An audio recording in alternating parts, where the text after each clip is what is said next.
issues.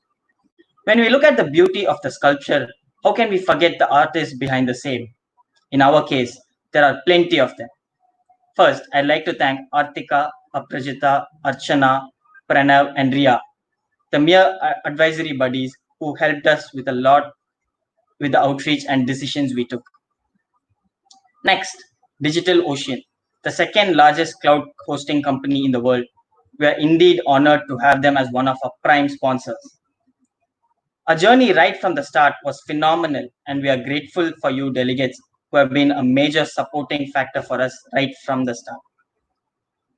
On that note, I'd like to welcome you all to this closing ceremony of the Electronic Model United Nations 2020, the People's Edition. Next, we have Mr. Santosh Muruganandam. He's the co-founder and managing director of Kolapasi. He has completed his master's in bioinformatics from Georgia Tech and later entered the world of entrepreneurship. Kolapasi, his second venture, kicked off very well and has been his drive to do better for the world. Kolapasi won the best restaurant chain of the year in 2018 from Indian Business Congress and is the largest takeaway in South India. He belongs to the elite list of 20 inspiring men of the year 2017 by We Magazine. Without a further ado, let me call Mr. Santosh Muruganandam to address the gathering. Good evening, people. This is Santosh here. I'm joining in from Coimbatore. I'm actually native of Chennai, but I'm here for the last 2 months because of the lockdown.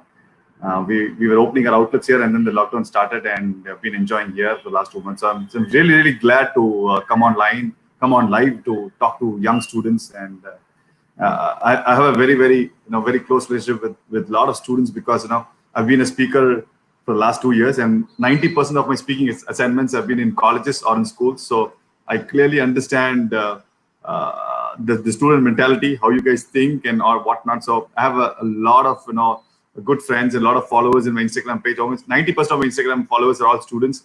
So I kind of understand your world more than anybody else. So it's a pleasure and privilege to talk to you guys. And what a fantastic model you guys have built. The online United Nations model is so exciting. Just to go back to my school days, there was nothing like this, and hardly we had anything that we can go out and express ourselves, right? So we were only playing cricket. That's the only thing we knew when we were in school. Now you guys are very, very smart and sharp enough to go and improve your skill sets, and it's a great platform. And I'm so excited to talk to you all, from different parts of India and few people across the world. So let me dive directly into. I'm sure you guys would be really tired of the entire day or whatnot, and I don't want to take a lot of your time. I'm just going to take 10 to 15 minutes. I'm going to share maybe a story or two, and I'm very positive that you'll be able to pick up something or the other in my story. So a small background, myself, did the same whole 9 yards. Did engineering, went to US, did masters, and worked there for a few years. Came back and started my own business with a couple of my friends. So Kolapasi is a chain of takeaway delivery only outlets. We don't have dine-in, only takeaway delivery because we built a model for the future. So 7-8 years back, we decided that future is going to be delivery. So the reason I'm talking about this, that one thing I want to tell you that is you never do anything for the current curve. There's a concept called jumping the curve. So what is called jumping the curve? I'll tell you a small story about jumping the curve. So in the early 1900s, there are a couple of brothers in Wisconsin, United States, which is the northern part of the United States. It's very cold out there.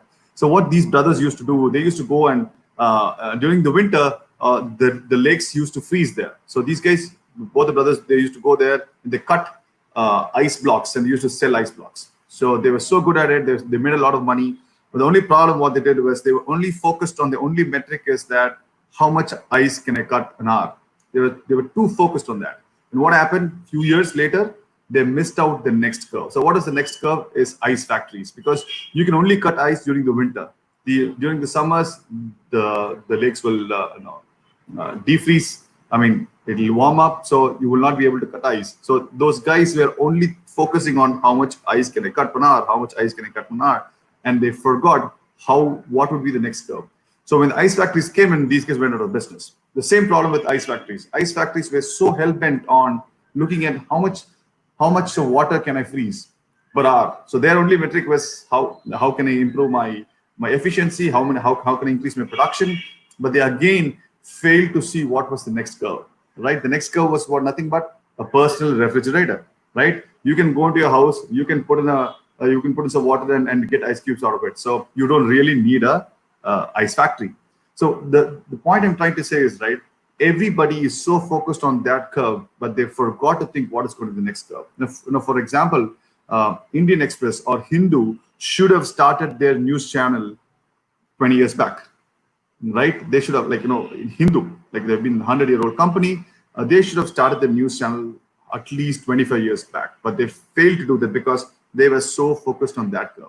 So the reason I'm talking about the jumping the curve is, like, you guys have to think what is the next curve, right? You guys have to solve the problems of the next curve, right? And the way our country is heading, right, the lot of people are trying to divide us across the religious lines, caste lines, on regional lines, linguistic lines, like economic lines, right? So we have to solve all these problems, and no better than you guys. I'm sure you guys will be able to solve a lot more problems more effectively and more efficiently than our generation. So that is the reason I want to talk to you guys.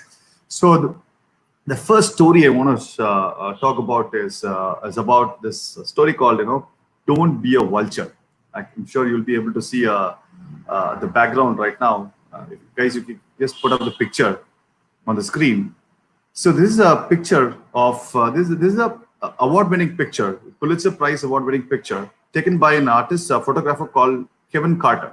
Okay, so this guy is a South African, and this was taken during the year 1993 in Sudan, during the Sudan famine crisis, right? And this picture won the Pulitzer Prize award. And so it's a very interesting thing about this picture is how many people are able to spot a vulture? How many vultures are there in this picture? Right? How many vultures? You can use the private chat to let me know how many vultures are there in the picture, right? The answer is one, right? Everybody would say, oh, there's this one vulture in the picture. Incidentally, it is not. Because what happened was the guy who took this picture, right, he committed suicide after a few years.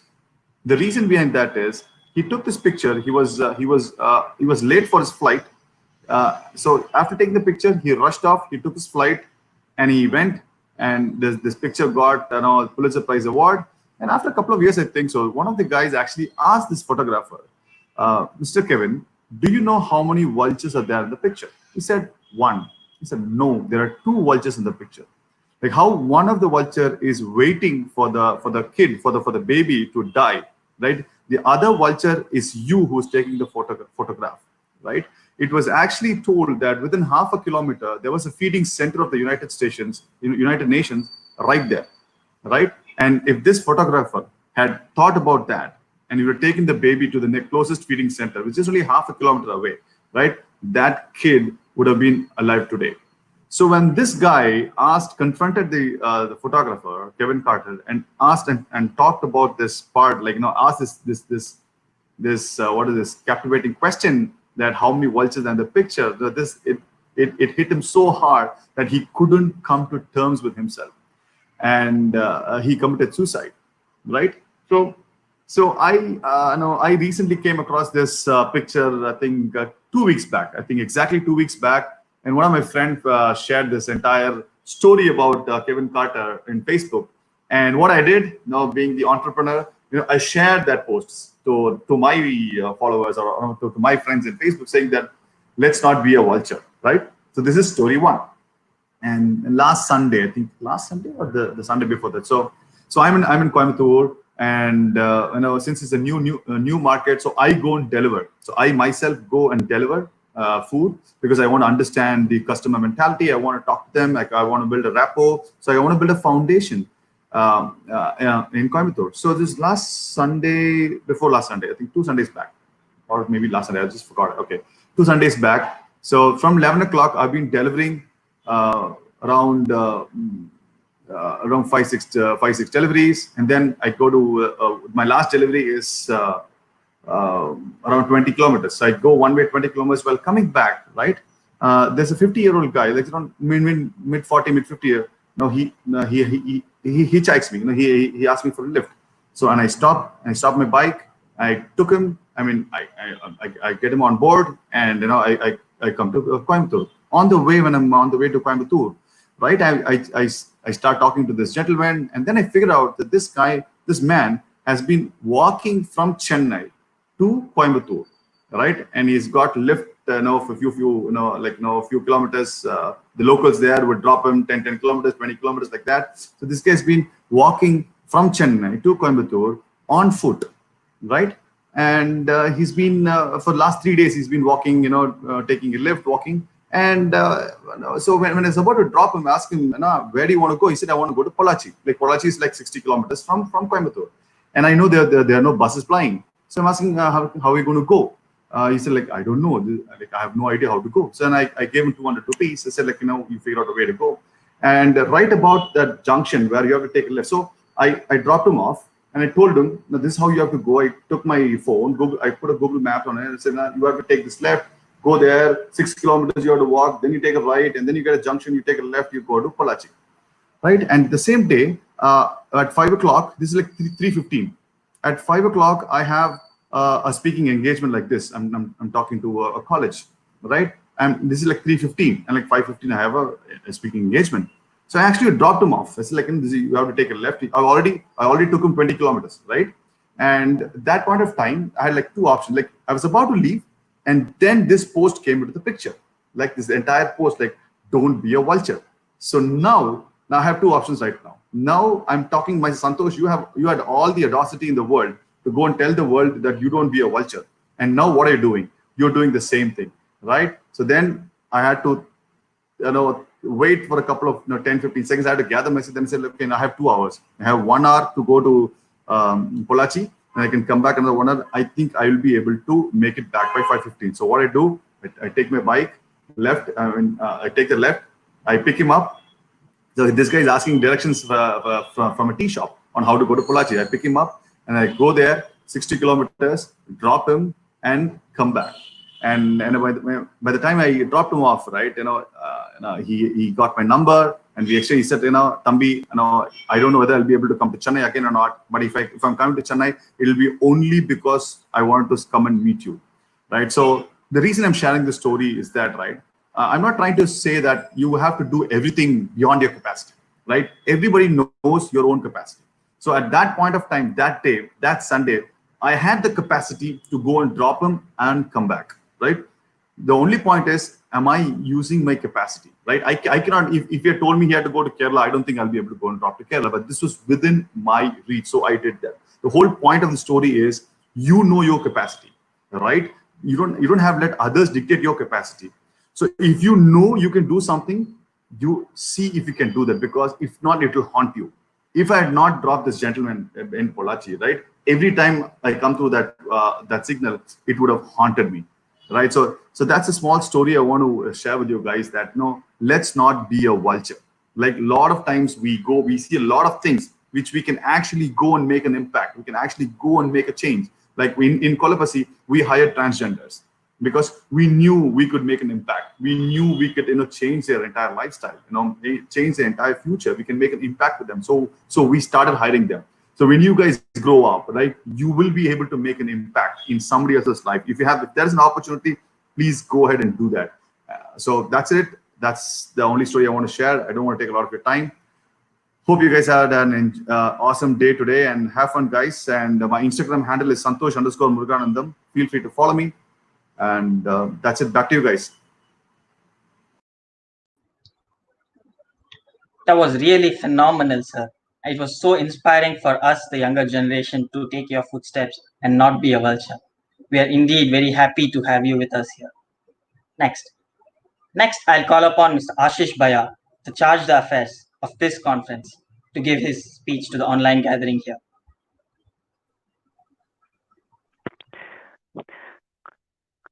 With 5 weeks of tedious planning simulating 4 committees, with delegates participating from more than 3 circuits, featuring 2 days of fiery debate to compete for one precious Best Delegate award in their respective committees, it was indeed a breathtaking journey. I am grateful to the formidable four, as I fondly call them, Akash, Abhinav, Amudan, and Ramsai, for bestowing on me the Charge DFS position as a token of recognition. It is my first honorary position in these 2 brief years of my mourning history, which makes it more special and memorable for me. Working with such competent yet friendly secretariat members taught me a lot of valuable lessons.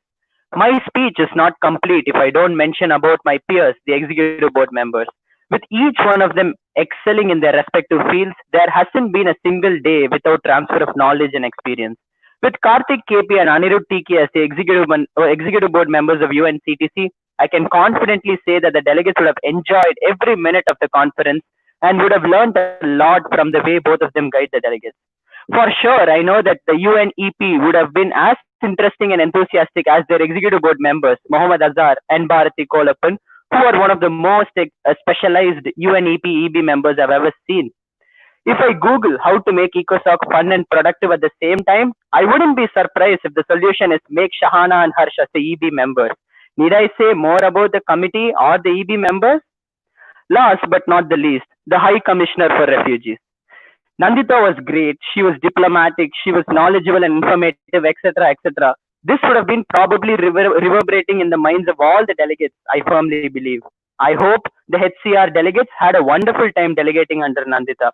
I wholeheartedly thank all my co-secretariat members for having me on board, both as the chairperson of UNHCR and as the charge d'affaires, and I hope I did justice to my roles.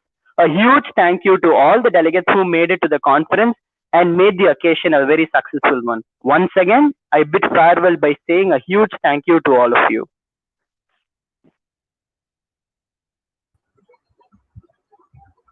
Thank you so much, Ashish. So now, here we have arrived to the most awaited part of a model United Nations conference, the awards. I'm pretty sure that the last 2 days were eventful with you guys deliberating on the important and the most pressing issues. When we look at the beauty of the sculpture, I'm sorry.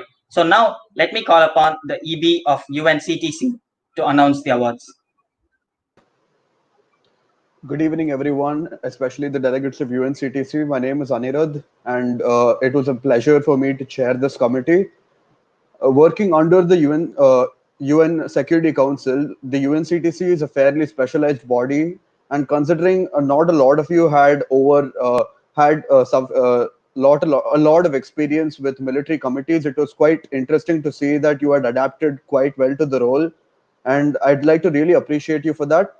And you understood your responsibilities as delegates, and I think that that's one of the biggest accomplishments one can do by attending MUNs. And with that being said, I think I would be wasting a bit of your time if I did not move on to the awards already.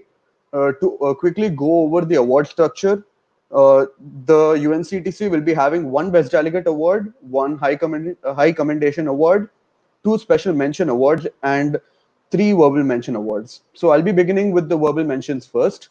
So in no particular order, the verbal mentions go to Himesh Bhushan, the delegate of UK, Mahavira Ladda, the delegate of Pakistan, and Siddharth Puri, apologies, the delegate of Sudan.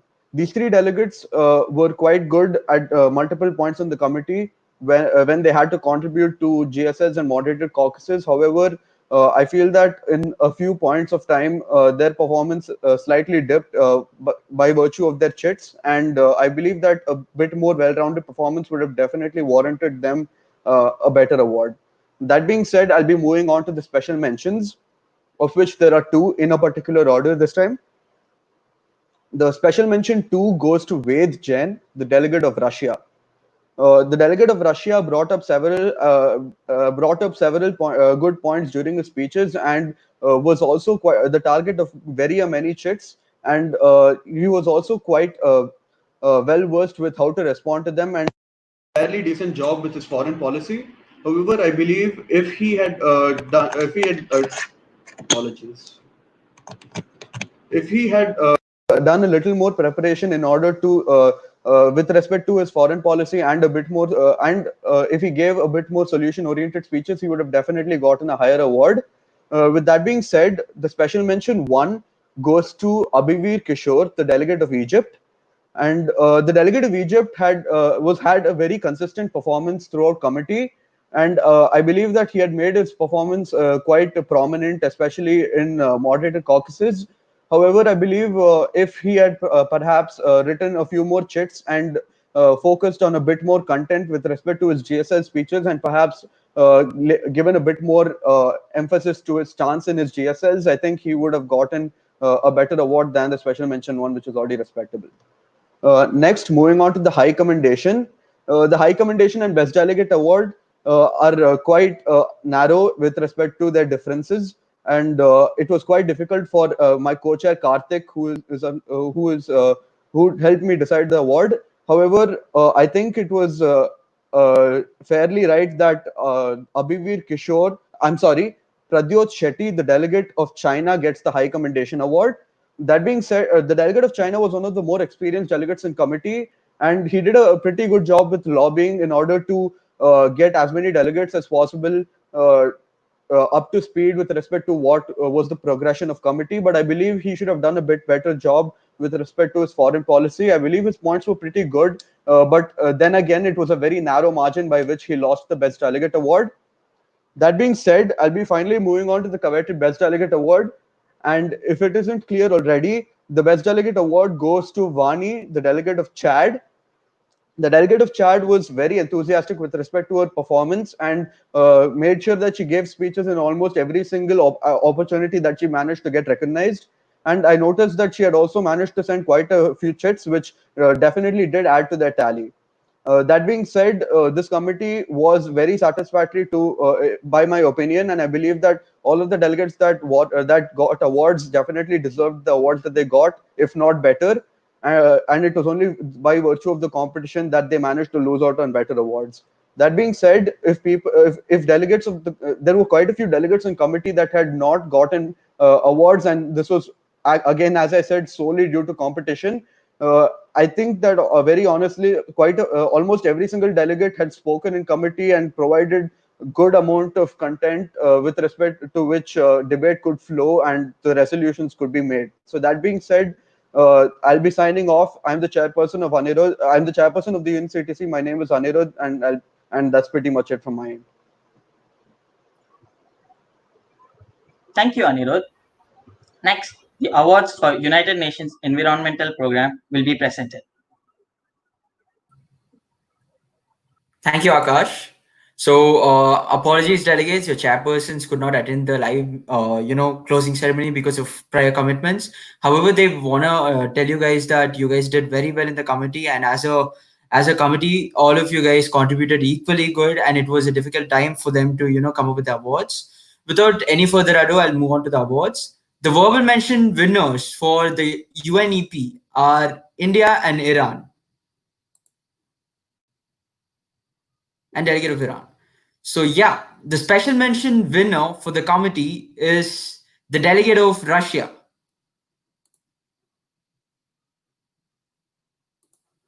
The high commendation winner is the delegate of UAE. And finally, the best delegate award goes to the delegate of Thailand. Thank you very much, delegates. I shall convey your regards to the chairpersons. So with that being said, thank you very much. Over to Akash. Thank you, Ram.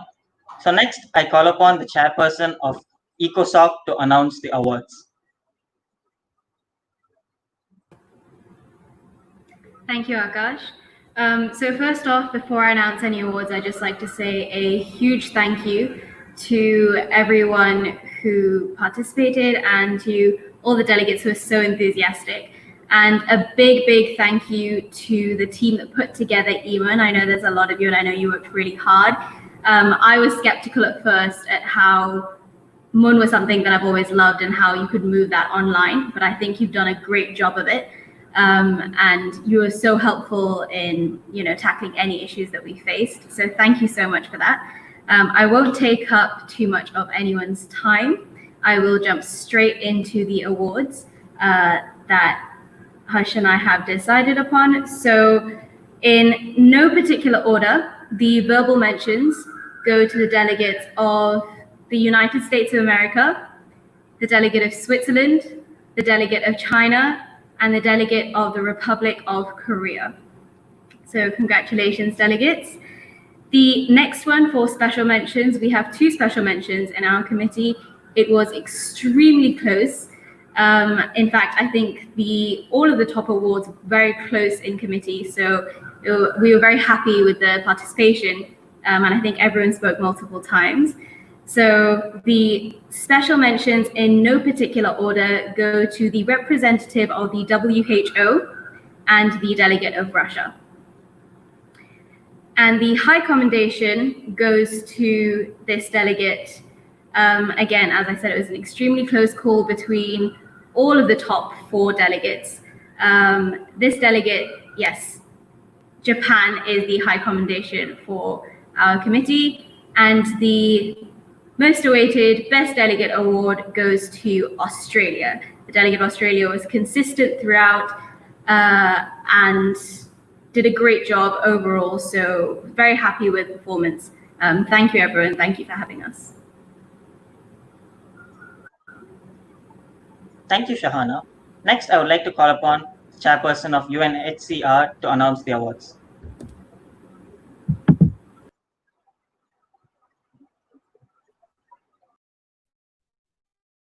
Greetings, delegates. This is Bea, Chairperson of UN.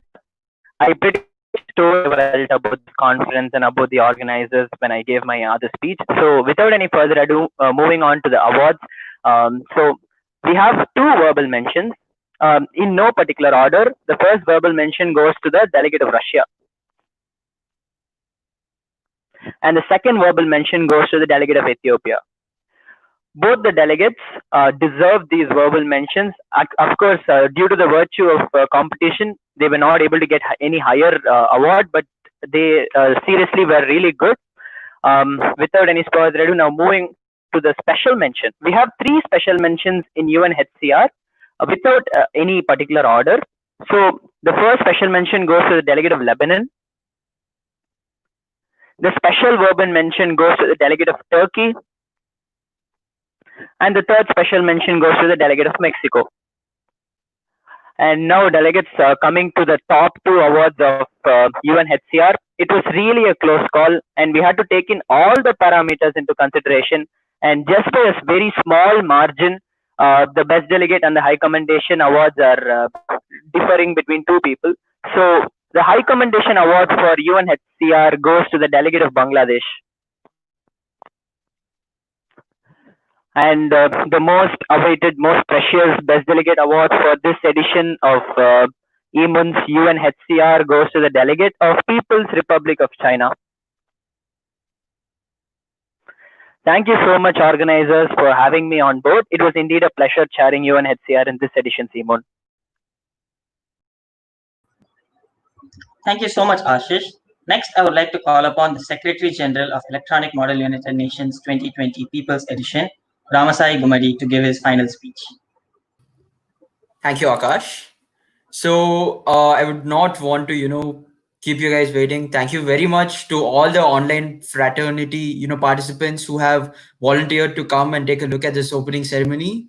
And congrats to all the award winners. And, it was indeed wonderful when we started planning for, the Electronic Model United Nations. It all started, as a mere thought, and I'm very thankful for, everyone who's involved. First of all, I would like to thank Mr. Santosh, who's taken time to, come and, who's taken time to, help us, help us grace this evening. And I would like to thank associates, as mentioned, Artika, Archana, Prajita, Pranav, and Ria. Thank you very much, guys. You guys helped us in a lot of circumstances wherein, we weren't able to figure out what to do. So, almost be it with regards to any aspect of this conference, it was the decision of the associates. It was the opinion of the associates which mattered a lot. And thank you very much, team. The team I worked with, Akash, Abhinav, Ashish, and Amudan. Thank you very much, guys, for helping me get my way sorted. With regards to the organization of this conference, never was it ever uncomfortable be it any point of time. So apart from that, thank you very much, delegates. One important thing which we felt and which I personally felt was The delegates were so dedicated that, half of them did not even go eat their lunch and they were discussing. So that's indeed great. And apart from that, the delegates loved the conference pretty much, that, they actually started suggesting us on how we could improve. That's one trait. I mean, they could have just left just like that and told us, this is wrong. But in spite of that, they gave suggestions, and that's what is very important. Thank you very much, delegates. We love you too. And thank you very much to all of our collaborations, and special thanks to, our partners. So, without any further ado, by the powers vested upon me under Chapter 15 of the Charter of United Nations, I, Ramsai Gumari, the Secretary General of Electronic Model United Nations 2020, People's Edition, would like to solemnly declare the conference closed.